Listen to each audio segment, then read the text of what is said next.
নমস্কার, আমি বিন্নি। আজকে আবার চলে এসেছি আপনাদের সকলের প্রিয় নর্মদা পুত্রী আচার্য দেবলীনা শাস্ত্রীর সাথে। জয় সীতারাম। আজকে আমি একটা অবশ্যই প্রতিদিন আমি প্রতিবার চেষ্টা করি যে আপনাদের প্রশ্ন নিয়ে ওনাকে প্রশ্ন করার জন্য, আপনাদের বিষয় নিয়ে। আচ্ছা, আমি তোমাকে আজকে যে বিষয়টা নিয়ে কথা বলতে চাই, যেটা আবার একটা সেই ভয়, আমাদের ভয় সাবজেক্টটা এত বেশি ধরে গেছে যে ভয় নিয়ে আমি কথা বলবো। কথাটা হচ্ছে, বলে একটা বার্থ চার্টে যদি রাহু এবং কেতু এমন কোনো ঘরে থাকে বা এমন কোনো পজিশনে থাকে, তাতে নাকি জীবনের একটা দশা মহাদশার সময় অ্যাক্সিডেন্ট, অপমৃত্যু এরকমও ঘটতে পারে। এটা কি সঠিক? একদম সঠিক, তবে সেটা শুধু রাহু বা কেতু নয়, সেটা মঙ্গলের জন্য হতে পারে। আচ্ছা, মৃত্যু মঙ্গলও আনে? হ্যাঁ, অ্যাক্সিডেন্ট বললে মানে অ্যাক্সিডেন্ট বলে আমাদের সবার আগে মঙ্গলটাই আসে। অ্যাক্সিডেন্ট মানে রক্তপাত, অঙ্গহানি, হ্যানা তানা অনেক কিছুই হতে পারে।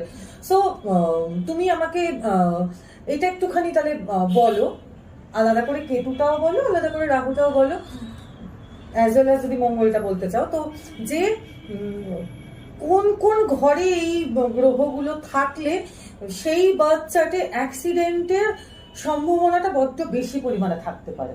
আচ্ছা, শুধু কোন ঘরে না, অনেক সময় মানে দুটো কি তিনটে গ্রহের যে জ্যোতি মানে একসাথে থাকলে সেক্ষেত্রেও হতে পারে। মঙ্গল সাধারণত তোমার লগ্নে, অষ্টমে, সপ্তমে, 12th হাউসে থাকলে অ্যাক্সিডেন্টের একটা জায়গা থাকে। রাহু কেতুর ক্ষেত্রেও লগ্নে রাহু, পঞ্চমে রাহু এগুলো থাকলে, অষ্টমে রাহু বা অ্যাজ ওয়েল কেতু এই ঘরগুলোতে থাকলে কিন্তু একটা মানে তোমার অ্যাক্সিডেন্ট, ফাঁড়া সাধারণত খারাপ। আচ্ছা, অ্যাক্সিডেন্ট ফাঁড়া তো একটা আলাদা জোনার, আর শরীর খারাপ তো একটা আলাদা জোনার নিশ্চয়ই। হ্যাঁ, শরীর খারাপ যে কোনো কারণে হতে পারে, তার দশা, অন্তর্দশা, ইভেন বৃহস্পতির কারণেও শরীর খারাপ হতে পারে। ওকে, তাহলে আমরা দুটোকে গোলাবো না। আমি আজকের বিষয়টাই রেখেছি যে হঠাৎ মানে আমরা বলি এই তো সুস্থ মানুষটা বাড়ির থেকে বেরোলো, এরকম একটা ভয়ঙ্কর অ্যাক্সিডেন্ট হয়ে গেল। হয়তো আমরা সেইভাবে জানতে পারি না যে সেই সময় হয়তো সেটা হওয়ারই থাকে। আচ্ছা, হওয়ারই থাকা থেকে তোমাকে একটা প্রশ্ন করছি, হওয়ারই যদি থাকে, যেটা হওয়ারই আছে, লিখে নিয়েই এসছি, তাহলে সেটাকে বদলাবে কি করে বা বদলানো কি সম্ভব? একই প্রশ্ন। হ্যাঁ, অনেক ক্ষেত্রেই সেটা বদলানো সম্ভব। কি ব্যাপারটা জানো তো, মানে এখানে নিয়মটা এরকম হলো যে তার হয়তো আয়ুটা, ধরো আমি একটা উদাহরণস্বরূপ ধরছি, তার 100 বছর আয়ু আছে। এবার সেই জাতকের হয়তো 40 বছরের বয়সে একটা ফাঁড়া আছে, সেটা যদি আটকানো যায়। আটকানো অর্থে? আটকানো বলতে সেই ফাঁড়াটা হয়তো যে কোনো ভাবে ফাঁড়াটা মানে তার মৃত্যু হলো না, সেটা করা যায়। আচ্ছা, আর যদি তার মৃত্যু তখনই করা যায়, তার আয়ুর স্প্যানটা হয়তো অন্য গ্রহের জন্য দেখা যাচ্ছে 100 বছর, 100 বছর আছে। সেক্ষেত্রে কি হয় জানো, মানে কারোর যদি ধরো আয়ুটা 100 বছর আছে, তার হয়তো 40 বছরে ফাঁড়া হলো, ফাঁড়াতে সে মারাও গেল, তো সেক্ষেত্রে কি হয়, তার গতিটা তখনও হয় না। সে হয়তো ওই অবস্থায় মানে শরীর থেকে বেরিয়ে 100 বছর অব্দি থেকে যেতে হয়, মানে 60 বছর তাকেও থেকে যেতে হয়, সেটা একটা অন্য শরীরের রূপে। হ্যাঁ, মানে অন্য প্রেত শরীরে বা এরকম প্রেত শরীরে, এটা মানে তোমার গরুড় পুরাণে পাওয়া যাবে। তো সেইটা কাটিয়ে তবে তার গতি হবে, তবে তার গতিটা হয়। এবার সেইটা ওই জন্যই কাটানো যায়, কারণ তখন তার মৃত্যুটা ছিল না, এবং ছিল না বলেই তখন তার মৃত্যু হলে 100 বছর মানে আরো 40 বছর তাকে প্রেত শরীরে কাটাতে হবে। হ্যাঁ, কিন্তু তুমি যদি ধরো তুমি তোমাকে একটা বাচ্চা আমি প্রোভাইড করছি, সেখানে তুমি দেখতে পাচ্ছ তার 40 বছর বয়সে বা 30 বছর বয়সে তার একটা এমন অ্যাক্সিডেন্ট হতে পারে, তার থেকে প্রাণনাশের সংশয় আছে বা অঙ্গহানির সংশয় আছে, ধরে নাও সেটার কারণ রাহুই। সেক্ষেত্রে কি তুমি টোটাল বাচ্চাটার উপর ডিপেন্ড করে রাহুল রেমেডি দেবে না, মানে তুমি এক্ষেত্রে কি প্রেফার করবে যদি রাহুলই রেমেডি দিতে চাও? দেখো, রাহুল রেমেডি ওই যে আমি আগেও বলেছি যে সবসময় যে সেই রেমিডি বলতে সেই গ্রহের পাথরই দিয়ে দিলাম এভাবে হয় না।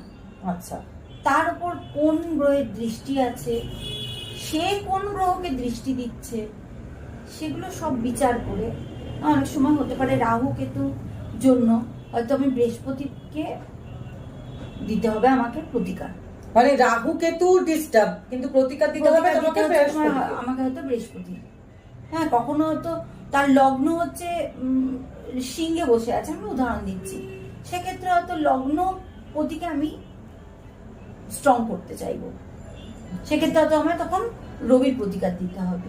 সেটা একটা অ্যাস্ট্রোলজারই বুঝতে পারবে যে তাকে কিসের বা কার প্রতিকার দিতে হবে। তবুও ধরো যদি রাহুর জন্য তো তোমরা বোধহয় গোমেদ রেফার করো, তো তো আচ্ছা এই গোমেদ, আচ্ছা এই কথাটা ফট করে মাথায় এলো। গোমেদ মানে ধরো 500 টাকার অতিরও হয়, আবার 5000 টাকার অতিরও হয়। হ্যাঁ, এবার ধরো তুমি কাউকে বললে তুমি গোমেদটা পড়ো, তোমার অ্যাক্সিডেন্টটা অনেকটা তুমি রেজিস্ট করতে পারবে, মানে কতটা পুরোটা হয়তো সম্ভব না, হয়তো পা কাটা যাওয়ার কথা ছিল, হয়তো পাটা ছড়ে গেল, কিন্তু ছড়বে, এটা আমি যেটুকু নিজে বুঝি। গুলিটা বুকে লাগার কথা ছিল, বুকে না লেগে হাতে লেগে চলে গেল, কিন্তু ওইটুকু হবে। ওই যে আমরা গার্ডটা দিই, সেই গার্ডটাই হয়তো আমাদের ওটাকে বাঁচাতে পারে। কিন্তু এইখানে কি গুণগত মান একটা ম্যাটার করে, যে তোমার পাথরের গুণগত মানের উপর তোমার ওই বিপদটা কতটা আসছে? কেন কি তুমি ধরো একটা ওষুধ, সে ওষুধ তুমি ধরো তাহলে কেন বলা হয় যে এটা ভালো ওষুধ? অনেক সময় দেখবে, আমি উদাহরণটা একটা দিচ্ছি, ধরো হোমিওপ্যাথি ওষুধে অনেক সময় বলা হয় জার্মান কোম্পানির ওষুধ খাও ভালো কাজ হবে। তাহলে লোকাল কোম্পানির জিনিসটা কেন না করা হচ্ছে, কেন জার্মান কোম্পানির ওষুধটা খাওয়াতে বলা হচ্ছে? তার কারণ ওটাতে ডেফিনেটলি কাজ তাড়াতাড়ি হবে, কাজ ভালো হবে।